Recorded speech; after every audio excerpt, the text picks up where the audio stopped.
If there's one thing we could associate with the man behind the incredible companies such as SpaceX and Tesla, it's his wit and sense of humor.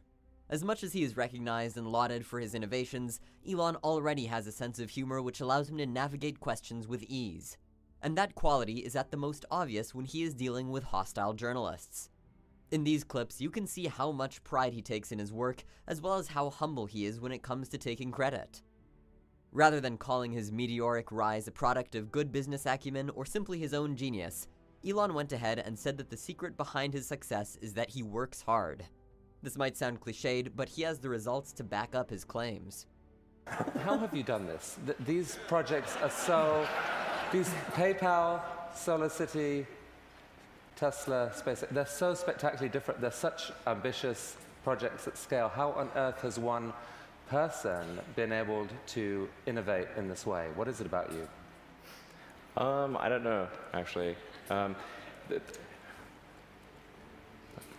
don't have a good answer for you. I work a lot. I mean, and a lot. Are you sleeping? You're not sleeping a lot, right? Oh, geez, do I look that bad? No. Talk us through this. What are we looking at here? Yeah, so this is one of our rocket boosters coming back from very high and fast in space. I think, yeah. So that was a sped up. That's the slowed down version. Yeah. Like, I thought you were joking. Yeah, it was. I was joking, but What sets Elon apart is his ability to judge a problem and propose feasible and cost-effective solutions. That was what set SpaceX apart from the competition. And when a reporter talked to him about the proposed reliance on solar power not being feasible in densely packed cities like Hong Kong, Elon accepted the downsides, but reiterated that the existing infrastructure could accommodate solar farms inland feeding into the established power transmission systems. You're also the chairman of SolarCity, building out a network of solar panels and solar systems. And I can see why solar can make sense in a place like California, where it's sunny all the time, homes are big, a lot of roof space, you can lay out all the solar panels. But in a place like Hong Kong, densely packed, vertical cities, how can solar make sense here? Yeah, I think it's true that in dense cities, rooftop solar is not going to solve the energy need. But what you can do is have ground mount solar power, let's say near Hong Kong, tapping into the existing power lines that are coming in. So you can supply Hong Kong with solar power, we just need to be coming from a land area that's not too far away. And I mean, it's worth noting, certainly, China has actually an enormous land area, much of which is hardly occupied at all. Given that the Chinese population is so concentrated along the coast, once you go inland, the population in some cases is remarkably tiny. So you could easily power all of China with solar. All of China with solar? Easily, yeah. Yeah, no, easy. The world's most populous country. Yep, definitely. It has been a dream of humanity to explore the vastness of interstellar space. We went to the moon in 1969 and haven't stopped looking at the skies with curiosity since then. While some of us just look at the heavens in wonder, there are those who believe that the future of humanity lies beyond Earth, and eventually, with the situation on planet Earth degrading each day, humanity will have no choice but to venture forth and colonize other planets. Elon has repeatedly said that he believes in this dream. In fact, one of the primary motivators behind his establishment of the Falcon rocket and SpaceX was this. He explained in detail what he thinks is the timeline we have to follow to achieve a permanent human presence on Mars. This is an interview you don't want to skip. Elon, you've been very vocal about the possibilities of colonizing other planets, specifically Mars, and your own company is doing a lot of work to get us to the stage where we're able to do that. Do you think that starting a colony on Mars would kind of be a chance to start over and maybe do a little bit better? Or do you think it's a chance to copy what nature on Earth has already created for us? yeah, I think it's quite likely that we'd want to bioengineer new organisms that are better suited to living on Mars. I mean, humanity's kind of done that over time by sort of selective breeding. You know, cows didn't evolve in the wild, but that's a very slow process, requires, you know, hundreds of generations, whereas I think with actual bioengineering, you could make that happen a lot faster, maybe with more precision. Ideally, long term, although this is a tricky subject, you'd want to write genetics. What do you mean by that? Meaning you'd want to create synthetic organisms.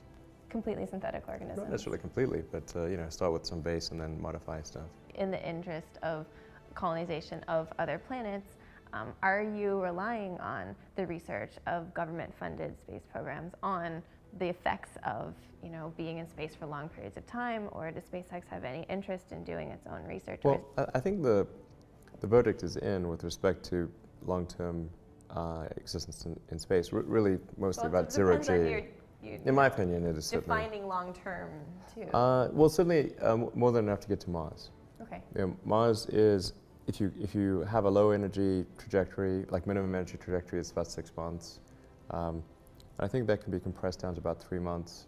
And it gets exponentially harder as you go lower than that, 3 to 4.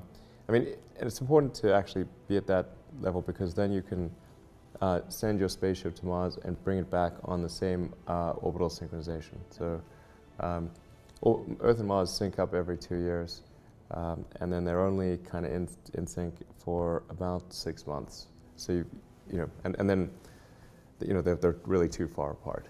So you've got to be able to go there and back in one go, and that's important for making the cost of traveling to Mars an affordable amount. Because if you think of what's the key thing to establish a colony on Mars, it's the cost per unit mass to the surface of Mars, or the cost per person as well.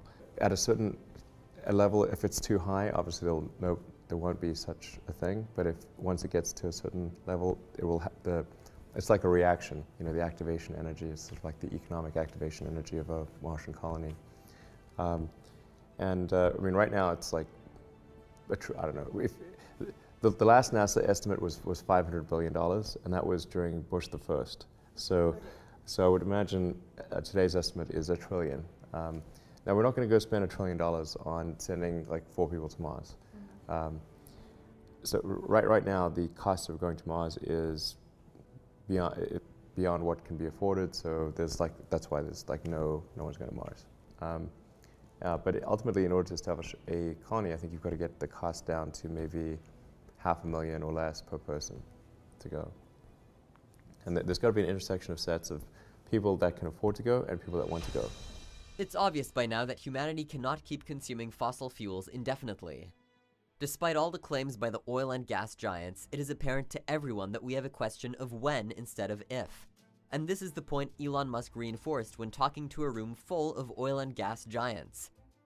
While he accepted that our reliance on fossil fuels right now is in need and shutting all operations down abruptly would only cause harm, it has become necessary for the world to go ahead and wean itself off this reliance before it becomes a liability. The point is that fossil fuels will end eventually.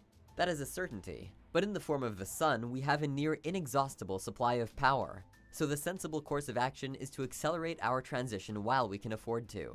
What kind of a threat do you think you are to the oil and gas industry? Well, I don't think we're much of a threat. Yet. Yet.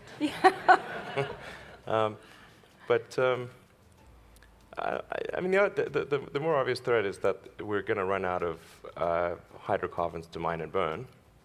That's rather obvious. It's not no time soon, judging from the comments we've had this morning. So it's getting harder and harder to find hydrocarbons, and it's getting much more expensive to extract them.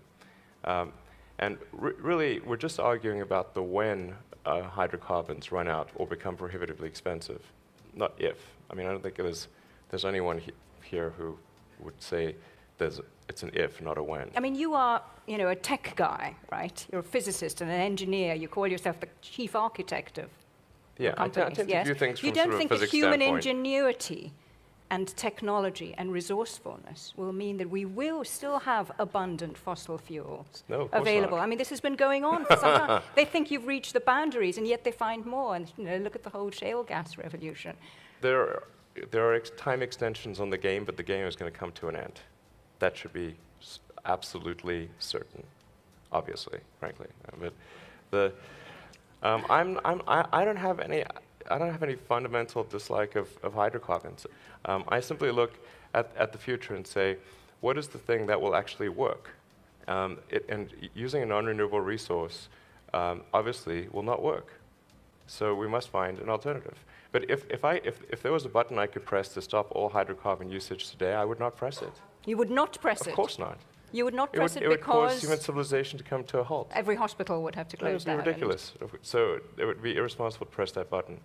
But what does need to happen is to, if we can, accelerate the transition towards renewables. That's the sensible thing to do. You know, if you take, say, I'm going to use maybe two examples.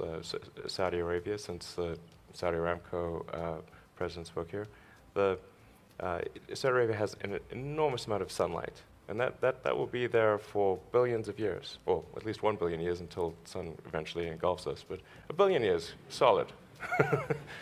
So it seems that you know, investing in the solar resource is the thing that's really going to preserve the long-term future, not so much the oil and gas. I mean, that's a temporary thing.